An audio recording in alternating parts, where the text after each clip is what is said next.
Bem, o tema que eu escolhi foi Ordem de Não Reanimar, né? O tema que eu escolhi foi Ordem de Não Reanimar, né? E no The History Center tinha alguns artigos interessantes, eu peguei alguns para utilizar aqui, mas também eu fiz uma breve introdução, né? Uma contextualização com uma introduçãozinha e alguns dados demográficos acerca da Ordem de Não Ressuscitar. Os aspectos gerais aqui, as, a Ordem de Não Ressuscitar, né? A Ordem de Não Reanimar, consiste na expressa autorização do paciente ou representante para não se adotar medidas de reanimação, né? Geralmente são ali idosos, pacientes terminais, né? E não tem um bom prognóstico, né? Que geralmente é irreversível a recuperação. A prática não é reconhecida aqui no Brasil, né? No âmbito da ética médica. O Conselho Federal de Medicina ainda não a reconhece especificamente, porém, em outros países, países mais desenvolvidos, países com maior índice de idosos, com a maior longevidade, essa é uma prática comum, né? E é interessante que aqui a gente vê um certo conflito entre a autonomia do paciente e o dever de beneficência do médico. Como é que o médico iria se abster da tarefa de ressuscitar, de reanimar o paciente, sabendo que ele poderia reanimá-lo e talvez o paciente viveria um pouco mais. Porém, é interessante perceber que ao se utilizar dessas técnicas de reanimação, provavelmente esse paciente, por muitas vezes ser ali em fase terminal de doença incurável, ele teria uma vida, né, uma sobrevida aí bem com muito sofrimento. E geralmente é por isso que esses pacientes eles optam pela ordem de não reanimar. Eles sabem que viveriam um pouquinho mais apenas e que isso traria sofrimento tanto a ele quanto à família. Geralmente aí é uma prática tem,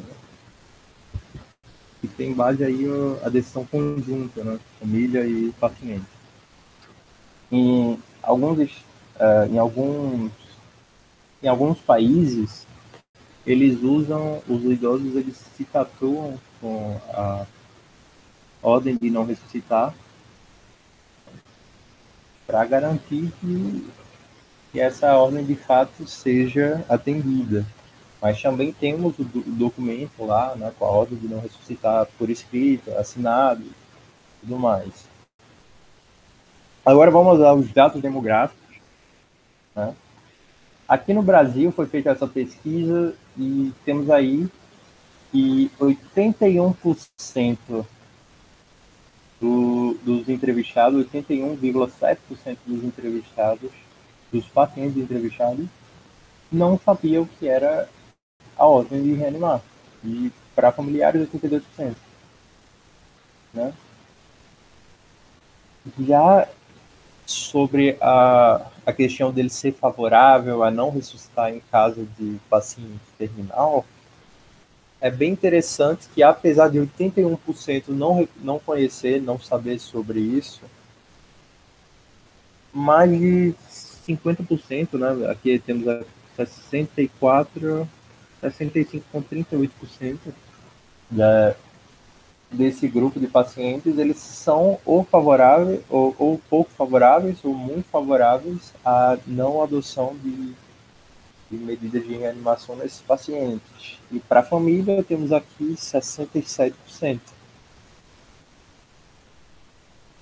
Já sobre quem deve decidir sobre a saúde do paciente terminal, né? Temos aí vários grupos, o médico do paciente, o médico juntamente com o paciente, o médico juntamente com o paciente e família, né? Ou através de um testamento vital. A maioria aqui diz que deve ser uma decisão conjunta, do médico, família e paciente. 58% dos pacientes pensam isso, 73% dos familiares. Já sobre a implantação da ordem de não reanimar no Brasil, temos que mais de 70%, 74%, 75% dos pacientes são ou muito favoráveis ou pouco favoráveis. Mesma coisa para os familiares. Apesar de eles não terem esse conhecimento prévio sobre a ordem de não reanimar, quando eles a conheceram, eles ficaram... Né, eles pensaram em aderir a essa prática. Já sobre se, porventura, o Conselho Federal de Medicina viesse a omitir uma norma ética acerca da ordem de não ressuscitar, se um médico deveria levar em consideração. Os entrevistados acharam que deve ser, que é uma coisa importante ou muito importante, né? Em 80% dos casos, praticamente ali. E no caso dos familiares, 90% deles acharam ou muito importante ou importante. Agora temos aqui um estudo que foi realizado em Taiwan e ele objetivava relacionar alguns aspectos demográficos à prática de não ressuscitar, né, da ordem de não reanimar. Né, e principalmente o que eles objetivavam ver era a associação entre as religiões e essa prática. Né? Temos aqui que a maioria dos praticantes da ordem de não ressuscitar, 66% são do grupo do sexo masculino, né? E quanto à religião, que foi o objetivo desse estudo, eles perceberam que no budismo, daoísmo, cristianismo e catolicismo são os grupos que menos têm essa prática.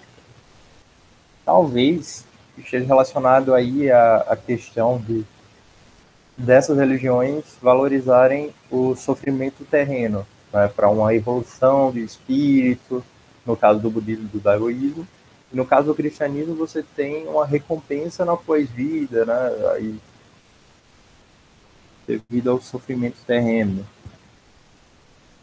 E nessa mesma pesquisa, quanto ao nível educacional das pessoas que optaram pela ordem de não reanimar, temos que são pessoas com nível escolar médio, tá, de 1 a 12 anos de estudo, e a maioria das pessoas são casadas, né? 70% das pessoas que optaram são casadas. Talvez por não quererem que o cônjuge a veja definhar, não querer ver o sofrimento do cônjuge, ao saber que essa pessoa se encontra com uma doença terminal e que não tem nenhum prognóstico de melhora e que só vai aos poucos ali definhando, né? Já o estado de trabalho, a maioria aí é desempregada, 72% é desempregada, 93% é da área urbana e 67% apresentam uma insuficiência cardíaca não operativa. E agora, de fato, os artigos do The Rich Center, né? Temos esse artigo aqui, que é sobre a questão dos médicos tratarem familiares e apesar de não se tratar diretamente do tema, ele cita um caso que o filho teve que botar na balança a bioética e o pedido da ordem de não ressuscitar do pai. No caso, nesse aspecto aí da ordem de não ressuscitar do pai, o filho teve que botar na balança a bioética e o apego pelo pai. Ele teve que pesar as duas coisas para poder fazer essa decisão. Muitas vezes, nesse caso, você tem ali uma falta de objetividade, né? As emoções podem prevalecer nessa tomada de decisão, e o que pode ser bem prejudicial ao paciente. E esse caso aí que eu falei, que o médico foi em conflito, né? Porém, no final, ele optou por mandar a equipe parar a respiração cardiopulmonar para de fato atender aí o pedido do pai, né? E temos esse outro artigo aqui, quem persiste em se opor às ordens de não ressuscitar. No caso aí seriam os acompanhantes que persistem em se opor a essa ordem. E temos os dados demográficos. 42% é não branco, 47% nascido no exterior e 15,8% tem uma língua primária diferente do inglês. Que nos mostra que são grupos marginalizados, né? São grupos que não no caso dos Estados Unidos são grupos marginalizados, né? E esse estudo nos mostra que a vulnerabilidade social pode influenciar os representantes, né, nessa tomada de decisão a se oporem às ordens de não ressuscitar. Porém, os dados coletados foram insuficientes. Eles só pegaram esses dados demográficos mesmo e eles não perguntaram qual era a intenção dos acompanhantes ao se negarem a deixar o médico atender esse pedido, né? Eles não colheram dados suficientes para chegar a uma conclusão nesses casos. E temos aqui um estudo mais recente, né, sobre se negar a fornecer respiradores a pacientes com uma ordem de não ressuscitação anterior. No caso, seriam pacientes aí que já fizeram algum procedimento no passado e que para esse procedimento eles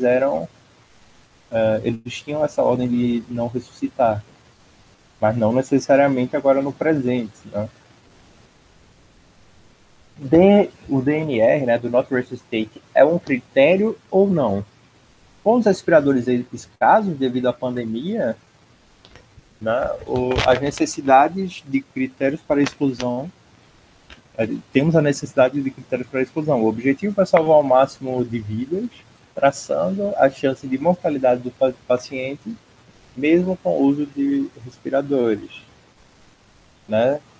Então, no caso do DNR, talvez o entendimento seja que, sei lá, se caso houvesse um agravamento dessa doença e fosse necessário efetuar a reanimação, para essas pessoas o tempo ali no respirador meio que seria perdido, né? Porque elas se negariam à reanimação. Porém, lá nos Estados Unidos, depende dos estados, né? Em alguns estados é incluído o DNR como critério de exclusão, em outros, o paciente DNR, além de ser negado aí como o acesso a respiradores, eles também excluem esses pacientes para admissão ou transferência hospitalar. Eles ainda são um pouco mais rígidos do que os outros, né? Que apenas negam os respiradores. E a principal problemática é sobre o uso da RCP.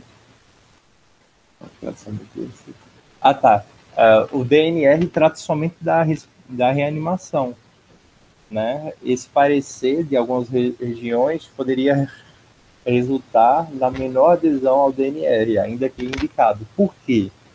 Porque os pacientes que, porventura, poderiam aderir ao DNR, né, ao não ressuscitar, eles não o fariam porque sabem que outros tratamentos lhes seriam negados.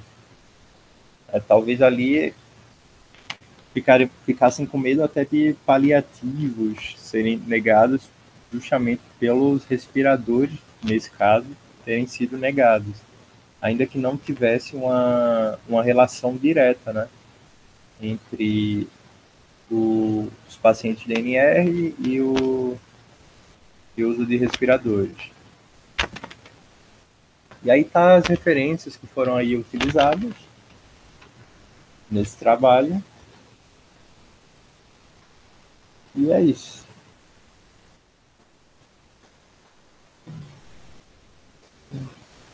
Vou acabar aqui a gravação.